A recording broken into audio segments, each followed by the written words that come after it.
Bom dia a todas e todos. Nós vamos falar um pouquinho, então, sobre epidemiologia, o modelo preventivista e os determinantes sociais de saúde.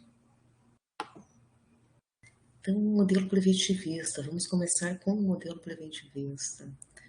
Após um período que foi mais ou menos de 1850 até 1930, que predominou o modelo pasteuriano, o modelo biológico, o modelo médico, para a determinação das doenças, para o entendimento do processo de doença nas populações. Então, foi um momento fanista que se achava que para cada doença haveria um agente biológico, para cada agente biológico haveria uma vacina, e com isso se resolveriam os problemas de saúde. Então, este modelo é centrado na figura do médico e ele é um modelo hospitalocêntrico. É um modelo caro, é um modelo caro.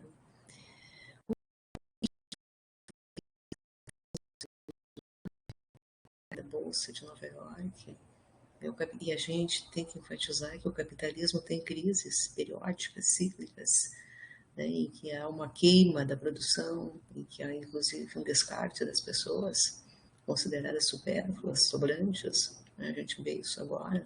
Isso se agudiza, isso se agrava cada vez mais. Então, com essa crise de 1930, 1929, que desencadeou o suicídio em massa, perda de trabalho, demissão de trabalhadores, filas nas ruas, né, dos Estados Unidos para as pessoas, para os trabalhadores tomarem.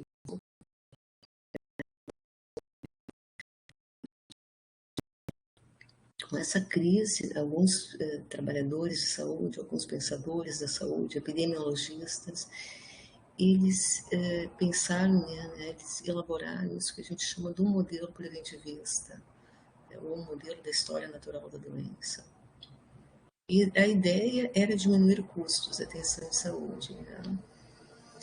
E a ideia, então, o que eles pensavam? Né? Que uma doença, né, ela era causada por uma tríade, aqui está meio fraco,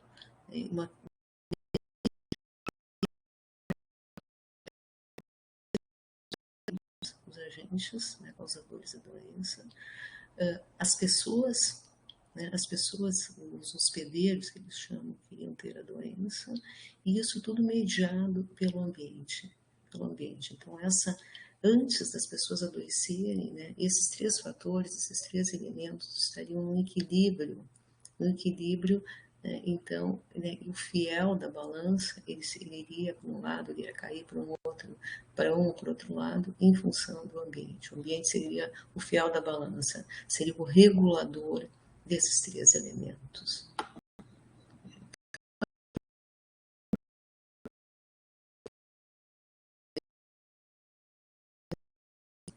Falei, né, o agente, aqui está como agente, mas seriam agentes físicos, químicos, biológicos, né? O hospedeiro, no nosso caso, que a gente está trabalhando com a saúde humana, seria o homem, mas poderiam ser animais, poderiam ser inclusive plantas, né, que adoecem. E o ambiente, então, seria o mediador disso, seria o fiel da balança, como eu coloquei antes. Né? Um ambiente também fatiado, né? Físico, natural, social, econômico, etc. Tá? Então, ele não tinha um elemento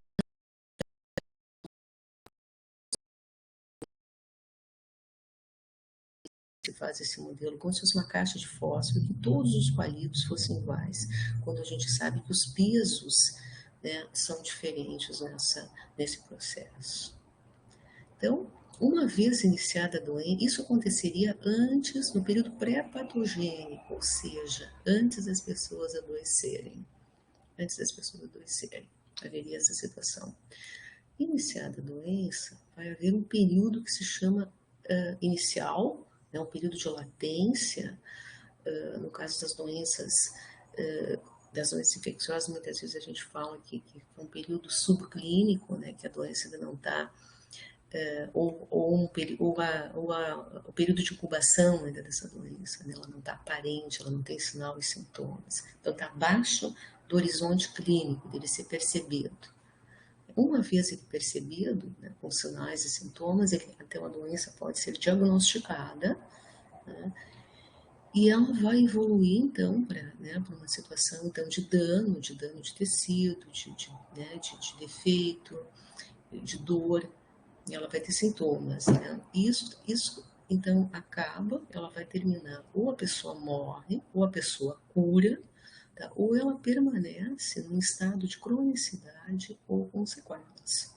Então, isso seria, digamos, um modelo da história natural da doença. Para cada uma dessas fases, corresponde um nível de prevenção, primária, secundária e terciária. Então, no período pré-patogênico, antes da pessoa adoecer, em termos de prevenção primária, a gente pode fazer a promoção à saúde. O que é a promoção à saúde? São medidas muito amplas que podem impactar e incidir em quaisquer doenças ou muitas doenças, tipo fornecimento de água potável, habitação adequada, alimentação saudável, exercícios físicos. São essas medidas muito genéricas, né? Elas incidem na saudabilidade geral de uma pessoa.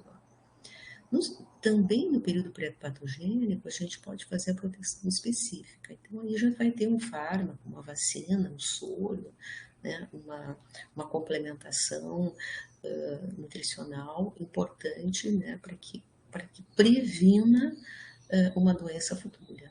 Então, ainda a pessoa não está doente, né, tanto que ela vai vacinar para evitar que ela tenha uma doença após. Né. Então, tem várias medidas. Ela vai fazer uma suplementação de um determinado tipo de vitamina, porque, né, para evitar também que isso aí se torne depois uma patologia. Na prevenção secundária, quando ainda a doença não está clara, não está aparente, então antes já existe um dano, por exemplo, tissular, né, mas não existe, ou um período de latência de uma doença infecciosa, ou mesmo uma doença crônica, mas ainda não existe, a doença ainda não está aparente. Então, se pode fazer o diagnóstico precoce. O diagnóstico precoce, existem vários.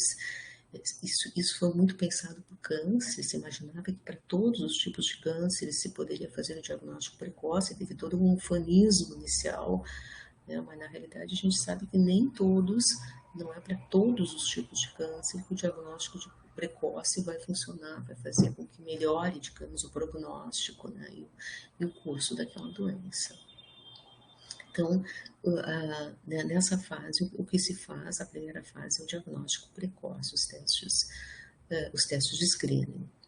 Quando a doença já está clara, aparente, diagnosticável, né, mais facilmente, digamos, o que são as medidas tradicionais. As medidas tradicionais, o tratamento com antibióticos, né, com os fármacos, uma cirurgia, né, um tratamento dentário, né, um tratamento, reabilitação ainda não, né, tratamentos dependendo das várias áreas, vários campos da medicina e da saúde, nós vamos, né, são os tratamentos tradicionais empregados no caso da doença.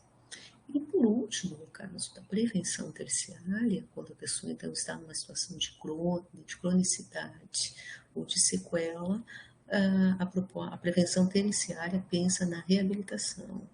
É o que ainda é pouco feito nos nossos países, né? Se faz, mas não, por exemplo, a reabilitação laboral, que significaria mudar um trabalhador acidentado para um outro posto, né? A gente diz que não tem posto, às vezes, nem para os trabalhadores saudáveis, quem dirá, né, para os que estão numa situação de limitação de cronicidade. Tá? Mas esse, então, era e é, né, o modelo da história natural da doença, proposto então em 1930 por Livre e Clark, que foram os epidemiologistas que formularam, que propuseram esse modelo. Para o Sérgio Aroca, que foi um grande sanitarista brasileiro, toda a tese dele, né, foi referente ao modelo preventivista, ele faz uma crítica a esse modelo, e é um trabalho que tem 30 anos, mas ainda ele está absolutamente atual. Ele entende que esse modelo, né, ele decorre da leitura capitalista dos processos de adoecimento e visa a diminuição de custos. Ele não nega a influência que a sociedade exerce sobre o processo de adoecimento, mas ele se distancia de um projeto de intervenção no social, um projeto mais mais profundo, mais consequente, um projeto que olhe, né, que considere a determinação social da saúde e doença. Quando ele olha o ambiente, né, aquela capa indiferenciada, como uma capa indiferenciada, diz um estudioso do Arouca, né, como se tudo fosse igual, né, como se, digamos, o fato do cara ser um trabalhador, né, ou o fato dele digamos, usar um determinado tipo de transporte, fica tudo igual. Né? Tudo tem o mesmo peso. Isso significa um ambiente indiferenciado. Situações mais drásticas, mais graves, mais profundas e situações mais banais, digamos, são todas tratadas com o mesmo peso. Todas tratadas com o mesmo peso. E também, por exemplo, quando olha os agentes, vai ter uma tuberculose,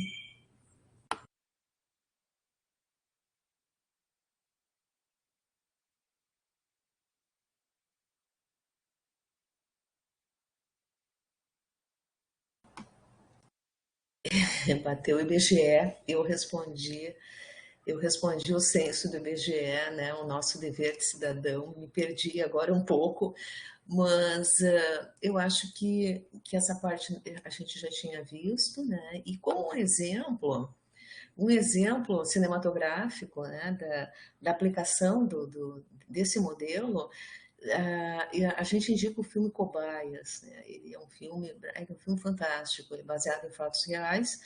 Nos Estados Unidos dos anos 20, eles decidiram ver como que se comportava a história natural da doença sífilis em homens negros. Não vejo muito objetivo nessa pesquisa, em todo caso eles fizeram. Houve uma enfermeira, então, né, no sul dos Estados Unidos, onde a prevalência da população negra é maior, ela contatou esses homens, muitos eram usuários de serviço de saúde, atenção primária, e eles foram sendo acompanhados. Nesse meio tempo, aparece a cura, um medicamento para sífilis que cura, antibiótico, e não foi dado a essas pessoas. As pessoas foram morrendo e eles fizeram uma pesquisa que eu não vejo qual é o significado, cheia de infrações éticas. Depois eles foram denunciados, né, julgados. Claro que as penas mais duras foram para as pessoas menos importantes, né, os participantes menos importantes dessa pesquisa, como sempre, né? E a enfermeira que estava lá agenciando as pessoas. Mas vale a pena ver esse filme. Vale a pena. Vale muito a pena ver esse filme. Bom, então, atualmente a gente pensa na determinação social da saúde e doença, né? Que o peso maior, né, pela doença não são as características das pessoas, elas importam, é claro, mas o peso maior é como vivem socialmente, né? Quais são as condições sociais dessas pessoas. Então, a gente sabe que os pobres, por exemplo, morrem mais por todas as causas, em todos os lugares do mundo. Então, né, e a pobreza é uma condição social, é um determinante social da saúde. Né? Então, os determinantes sociais da saúde são as condições sociais que as pessoas vivem e trabalham, né? As características sociais dentro das quais a vida transcorre. E eles são os mais importantes, os fatores mais importantes. Então, isso, quando a gente olha o modelo preventivista, ele não dá esse peso, ele olha tudo como se fosse igual. Né? Então, este é um dos grandes problemas do modelo preventivista. Os determinantes sociais têm um impacto direto na saúde. Eles estruturam outros determinantes. Eles são as causas das causas. Para a Organização Mundial da Saúde, ela levanta 6 determinantes que ela considera importantes. O desenvolvimento infantil precoce, isso vai determinar até os 2 anos de idade, o cuidado até os 2 anos de idade, ele é essencial, né, para a saudabilidade, para o desenvolvimento da inteligência, das atividades motoras dessa pessoa, dessa criança. Então, cuidar das mães que cuidam dessas crianças até os 2 anos seria uma tarefa social de extrema relevância e de diminuição de uma série de agravos, de doenças, de problemas, né, de saúde, não só de saúde, desenvolvimento dessas pessoas quando né, vão crescendo e se tornando jovens e adultos. A globalização dos sistemas de saúde, né, a presença dos equipamentos urbanos, o trabalho e equidade de gênero. Então, esses são considerados determinantes de extrema importância para a saúde das pessoas. Então, como eu coloquei, os primeiros anos de vida são essenciais, né? O cuidado nos 2 primeiros anos de vida, principalmente, são essenciais para diminuir os problemas mentais, a adição a drogas, a obesidade, doenças cardíacas, a criminalidade, as competências linguísticas e matemáticas, a inteligência, em suma. Esses dias eu estava ouvindo um influenciador digital, né, falando o seguinte, né, o Estado não cuida das crianças, não dá escola, não dá creche. E essas crianças de periferia, de favela, depois, quando tem 18, 19, 20 anos, tá, e incidem na criminalidade, o Estado vai lá muito rapidamente para jogar elas numa prisão privatizada, né, que é carne fresca. Né? Então, isso é quebrar, né, um dos elementos de proteção de saudabilidade e um dos determinantes importantes para a saúde da população. A globalização. Né? O neoliberalismo ele representou o fim da era de solidariedade e proteção social. Ele aumentou de uma forma assim, exponencial a desigualdade entre os países ricos e pobres. E essa desigualdade são diferenças sistemáticas na chance de acesso, na situação de saúde dos grupos. Né? Então, isso significa iniquidades, que são desigualdades evitáveis, injustas, desnecessárias, perversas, manifestações mensuráveis da injustiça social. Manifestações mensuráveis. E aqui a gente vê, né, a tecnologia que não é acessível para todos. A comida não é acessível para todos. Aqui o ranking de concentração de renda que a gente mostra como o Brasil está mal situado, né, em relação aos outros países, está abaixo do Catar. A gente está falando muito no Catar agora por causa da Copa do Mundo, um país que tem extremamente desigual, um país iníquo, onde as iniquidades estão né, nas imagens que a gente vê, nós estamos abaixo deles. Nós estamos abaixo deles. Ou melhor, nós estamos praticamente, né, junto com eles. Né? Nós estamos junto com o Catar. Nós estamos junto com o Catar. O terceiro elemento, então, é atenção e saúde, que tem por objetivo, atenção e saúde tem por objetivo a equidade social. Se nós olhamos a distribuição dos médicos pelo país, tá, nesse mapa aqui à direita, e onde está mais rarefeito é onde não tem os médicos, onde foram os mais médicos, por exemplo, né, muitos dos mais médicos foram para municípios que os médicos brasileiros não queriam ir, né, e muitos nessa região norte do país, né, também no centro-oeste. A gente vê que os médicos estão onde tem mais dinheiro e perto do litoral. Tá? Então, também a atenção em saúde não é equânime nesse país. E é importante, é um dos determinantes. Os equipamentos urbanos, água, saneamento, coleta de lixo, habitação, não só esses tão básicos, mas assim como aqueles que têm que ver com algum tipo de lazer, né, como praças, associações comunitárias e culturais, né, a questão das escolas também, se a escola fica muito longe da casa das pessoas, por exemplo, se a distribuição não é equânime, né, isso significa que as pessoas não vão conseguir levar os seus filhos até lá. E o transporte, a importância do transporte coletivo. O trabalho, e aqui a gente tem que salientar o crescimento da exploração do trabalho infantil, que foi um risco durante a pandemia, mas está sendo um risco cada vez maior. Né? Muitas vezes esse trabalho infantil é prostituição infantil, né? A quantidade de crianças que estão sendo prostituídas, né? E a quantidade de pessoas em desemprego nos últimos 4 anos no Brasil, né? Que nós estamos em torno de 40 milhões de famílias desempregadas. Ups, saltou um pouquinho.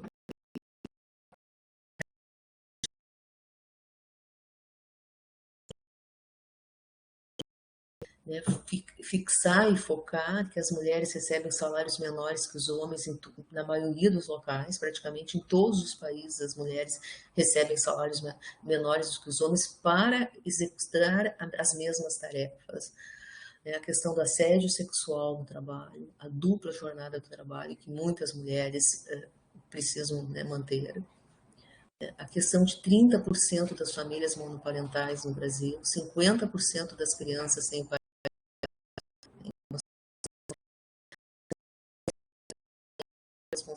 a responsabilidade não só pelos filhos, mas também pelo cuidado dos doentes e dos idosos. A questão das violências ligadas a gênero, que tem aumentado, os feminicídios têm uma curva ascendente, e a exploração sexual de meninas, que também tem aumentado